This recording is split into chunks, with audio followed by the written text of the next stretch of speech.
3 ವರ್ಷದಿಂದ Japan prime minister ಬಂದಿದ್ರು ಈ ದೇಶಕ್ಕೆ. ಇದು ಅಫಿಷಿಯಲ್ ಎಲ್ಲ, ಬಟ್ ಒಂದು ಜೋಕ್ ತರ ಹೇಳ್ತಾ ಇದ್ದೀನಿ. ಜಪಾನ್ ಪ್ರೈಮ್ ಮಿನಿಸ್ಟರ್ ಬಂದಾಗ ಮೋದಿ ಅವರು ನಮಗೆ ಬುಲೆಟ್ ಟ್ರೈನ್ ಬೇಕಂತ ಬಹಳ ಒತ್ತಡವನ್ನು ತರ್ತಾ ಇದ್ರು. ಜಪಾನ್ ಪ್ರೈಮ್ ಮಿನಿಸ್ಟರ್ ಕರ್ಕೊಂಡು ಎಲ್ಲಾ ಕಡೆ ಹೋದ್ರು ಮೋದಿ ಅವರು. ಏನ್ರಿ, ಎಲ್ಲಾ ಕಡೆ ಹೋದ್ರು, ಗುಡಿಗಳಿಗೆ ಎಲ್ಲಾ ಕಡೆ ಹೋಗಿ ಬಹಳಷ್ಟು ಇವರೇ ಪೂಜೆಗಳು ಮಾಡೋದೆಲ್ಲ ನೋಡಿದ್ರು. ಅವ್ರು ಹೋಗಲಿ ಒಂದು ಕಿವಿ ಮಾತು ಹೇಳಿದ್ರಂತೆ, ನಿಮಗೆ ಇಷ್ಟೆಲ್ಲ ಮಾಡಕ್ ಟೈಮ್ ಇದ್ರೆ ಬುಲೆಟ್ ಟ್ರೈನ್ ಯಾಕೆ ಬೇಕು ಅಂತ ಹೇಳಿದ್ರಂತೆ. ನಿಮಗೆ ಬರೀ ಇಂಥದ್ರಿಗೆ ಟೈಮ್ ವೇಸ್ಟ್ ಮಾಡಂಗಿದ್ರೆ ಬುಲೆಟ್ ಟ್ರೈನ್ ಯಾಕೆ ಬೇಕಂತ ಹೇಳತಕ್ಕಂಥ ಅರ್ಥ. ಇವ್ರು ದಿನ ಬೆಳಿಗ್ಗೆ ಇದ್ರೆ ಇವರೇ ಪೂಜೆ ಮಾಡೋದು, ಇವರೇ ಮಂಗಳಾರತಿ ಮಾಡೋದು, ಇವರೇ ಧರ್ಮದ ಬಗ್ಗೆ ಮಾತನಾಡೋರಿಗೆ ಮತ್ತೆ ಬುಲೆಟ್ ಟ್ರೈನ್ ಯಾಕೆ ಬೇಕು? ಇಷ್ಟು ಟೈಮ್ ಇರೋ ಬುಲೆಟ್ ಟ್ರೈನ್ ಯಾಕೆ ಬೇಕು?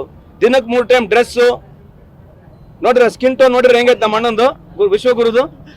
ಯಾಕೆ ಹೇಳ್ತಾ ಇದೀವಿ ಅಂತಂದ್ರೆ this country belongs to everybody ji. ಈ ದೇಶದಲ್ಲಿ ಎಲ್ಲರೂ ಇರಬೇಕು, ಎಲ್ಲರಿಗೂ ಈ ದೇಶ ಇದೆ. ಇವ್ರು ಇದನ್ನೇ ಮಾಡಿ ಜನಕ್ಕೆ ಸುಳ್ಳು ದಾರಿ ತೋರಿಸ್ಕೊಂಡು ಎಲ್ಲಿವರೆಗೆ ಅಧಿಕಾರಕ್ಕೆ ಬರ್ತಾರೆ? ಪೊಲಿಟಿಕ್ಸ್ ಬಂದಿದ್ರೆ ಅಧಿಕಾರಕ್ಕೆ ಬಂದಿದೆ, ಬಟ್ ಏನನ್ನ ಫ್ಯಾಕ್ಟ್ ಬೇಕಲ್ಲ ಮಾತಾಡಕ್ಕೆ. ದಿನ ಬೆಳಿಗ್ಗೆ ಇದ್ರೆ ಸುಳ್ಳು ಮಾತಾಡೋದು. ಅದಕ್ಕೆ ಜಪಾನ್ ಪ್ರೈಮ್ ಮಿನಿಸ್ಟರ್ ಬಂದು ನೋಡಿದಂತೆ, ಏನಯ್ಯ ನಿಮಗೆ ಇಷ್ಟೆಲ್ಲ ಮಾಡೋಕ್ಕೆ ಟೈಮ್ ಇದೆ, ನಿಮ್ಗೆ ಯಾಕೆ ಬುಲೆಟ್ ಟ್ರೈನ್ ಬೇಕಂತ, ಬುಲೆಟ್ ಟ್ರೈನ್ ಇನ್ನ ಮಾಡಲಿಲ್ಲ ಅಂತ ನಿಮ್ಗೆ ಹೇಳ್ಬೇಕಂತ ಒಂದು ಮಾರಲ್ ಸ್ಟೋರಿ ಅಂತ ಹೇಳಕ್ಕೆ